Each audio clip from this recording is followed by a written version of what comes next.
Hi ಎಲ್ಲರಿಗೂ, welcome to ಕಿರುತೆರೆ ಕುಟುಂಬ. ಯಾರೆಲ್ಲ ಹೊಸದಾಗಿ ನನ್ನ ಚಾನೆಲ್ ನೋಡ್ತಾ ಇದ್ದೀರಾ, ದಯವಿಟ್ಟು ಸಬ್ಸ್ಕ್ರೈಬ್ ಮಾಡಿ ಹಾಗೆ ಸಪೋರ್ಟ್ ಮಾಡಿ. ಇಂದಿನ ಎಪಿಸೋಡಲ್ಲಿ ಅಮೃತಧಾರೆ ಗೌತಮಿಂದ ದೂರ ಆಗೋ ಯೋಚನೆನೇ ಭೂಮಿಕೆಗೆ ತಲೆನೋವು ತಂದಿದೆ. ಆಗಿರೋದನ್ನೆಲ್ಲ ನೆನೆಸ್ಕೊಂಡು ಅಳ್ತಾ ಇರ್ತಾಳೆ. ಗೌತಮ್ ವಂಶ ಬೆಳಿಬೇಕು ಅಂದರೆ ಅವರಿಗೆ ನಾನು ಮದುವೆ ಮಾಡಲೇಬೇಕು ಅಂತ ನಿರ್ಧಾರ ಮಾಡಿರ್ತಾಳೆ.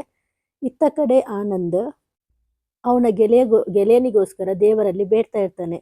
ಆಗ ಅವನ ಹೆಂಡತಿ ಬಂದು, ಏನ್ ಮಾಡ್ತಾ ಇದ್ದೀರಾ, ಏನದು ಕೈಯಲ್ಲಿ ಅಂತ ತಗೊಂಡು ನೋಡ್ತಾಳೆ. ನೀವು ಮುಡು ಕಟ್ತಾ ಇದ್ದೀರಾ, ಯಾಕೆ ಅಂತ ಕೇಳ್ತಾಳೆ. ಆಗ ಆನಂದ್, ಹೌದು, ಗೆಳೆಯನಿಗೋಸ್ಕರ ಹರಕೆ ಕಟ್ಕೋತಾ ಇದ್ದೀನಿ. ಅವನಿಗೆ ಯಾರಿದ್ದರೆ ಹೇಳು, ನಾವೇ ತಾನೇ ಎಲ್ಲ ಮಾಡಬೇಕು. ಒಂದೇ ತಾಯಿ ಹೊಟ್ಟೆಯಲ್ಲಿ ಹುಟ್ಟದಿದ್ರೂ ನಾವಿಬ್ರು ಒಂದೇನೆ. ತುಂಬಾ ಹೆಲ್ಪ್ ಮಾಡಿದ್ದಾನೆ ನಮ್ಗೆ ಅವನು. ಅವನೊಬ್ಬ ಆಲದ ಮರ ಇದ್ದ ಹಾಗೆ, ಎಲ್ರಿಗೂ ನೆರಳು ಕೊಡ್ತಾನೆ. ಹಾಗಾಗಿ ಅವನಿಗೋಸ್ಕರ ನಾನು ಹರಕೆ ಕಟ್ಕೋತಾ ಇದ್ದೀನಿ. ಅವನಿಗೆ ಮಗು ಆದರೆ ನಂಜನಗೂಡು ನಂಜುಂಡೇಶ್ವರನಿಗೆ ಒಂದು ಉರುಳು ಸೇವೆ ಮಾಡ್ತೀನಿ ಅಂತ ಹರಕೆ ಕಟ್ಕೋತಾ ಇದ್ದೀನಿ ಅಂತಾನೆ. ಅದಕ್ಕೆ ಅವನ ಹೆಂಡತಿ, ಹೌದಾ, ನಾನು ಹರಕೆ ಕಟ್ತೀನಿ.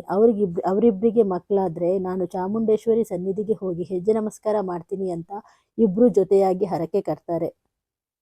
ಭೂಮಿಕಾ ಮತ್ತೆ ದೇವರ ಹತ್ರ ಬಂದು ಅಲ್ಲೂ ಬೇಡ್ಕೋತಾಳೆ, ಕೇಳ್ಕೋತಾಳೆ.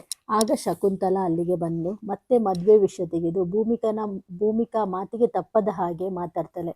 ಈ ಭೂಮಿಕನೋ, ನಾನು ಮಾತಿಗೆ ತಪ್ಪಲ್ಲ, ಮದುವೆ ಮಾಡೇ ಮಾಡ್ತೀನಿ ಅಂತ ಹೇಳ್ತಾಳೆ.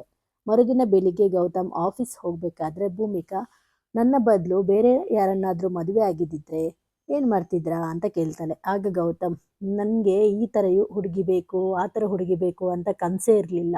ಮದುವೆನೇ ಆಗಲ್ಲ ಅಂದ್ಕೊಂಡಿದ್ದೆ. ಆದರೂ ನೀವು ಸಿಕ್ಕಿದ್ದೀರ ನನಗೆ. ನಿಮ್ಮನ್ನು ತುಂಬ ಪ್ರೀತಿಸ್ತೀನಿ ಅಂತ ಹೇಳ್ತಾನೆ. ಅದನ್ನೆಲ್ಲ ಕೇಳಿ ಭೂಮಿಕೆಗೆ ತುಂಬ ನೋವಾಗುತ್ತೆ. ಗೌತಮ್ ಆಫೀಸ್ ಹೋಗ್ತಾನೆ. ಶಕುಂತಲಾ, ಅವಳ ಅಣ್ಣ ಹಾಗೂ ಜಯದೇವ್ ಖುಷಿಯಿಂದ ಮಾತಾಡ್ತಾ ಇರ್ತಾರೆ. ಅವರಿಗೆ ಭೂಮಿಕಾ ಇನ್ನೊಂದು ಮದುವೆಗೆ ಒಪ್ಪಿರೋದೇ ತುಂಬ ಖುಷಿ ಕೊಟ್ಟಿರುತ್ತೆ. ಆದರೆ ಭೂಮಿಕಾ ಮನಸ್ಸು ಬದಲಾಯಿಸಲ್ಲ ಅಂತ ಏನು ಗ್ಯಾರಂಟಿ ಅಂತ ಜಯದೇವ್ ಕೇಳ್ತಾನೆ. ಅದಕ್ಕೆ ಶಕುಂತಲಾ ಒಂದು ಪ್ಲಾನ್ ಮಾಡ್ತಾಳೆ. ಭೂಮಿಕಾ ಮನಸ್ಸು ಬದಲಾಯಿಸಬಾರ್ದು ನೋಡಿ, ಅದಕ್ಕೆ ಶಕುಂತಲಾ ಹುಡುಗಿನೂ ನೋಡ್ಬಿಟ್ಟಿದ್ದಾರೆ. ಭೂಮಿಕಾ ಹತ್ರ ಬಂದು, ನೀನು ಮದುವೆ ವಿಷಯ ಗೌತಮ್ ಹತ್ರ ಮಾತಾಡಿದೀಯಾ ಅಂತ ಕೇಳ್ತಾರೆ. ಅದಕ್ಕೆ ಭೂಮಿಕಾ, ಇನ್ನೂ ಇಲ್ಲತ್ತೆ ಅಂತ ಹೇಳ್ತಾಳೆ.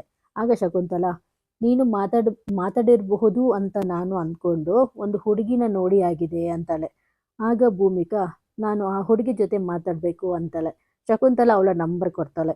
ಭೂಮಿಕಾ ಆ ಹುಡುಗಿನ ಮೀಟ್ ಆಗೋಕೆ ಹೋಗ್ತಾಳೆ.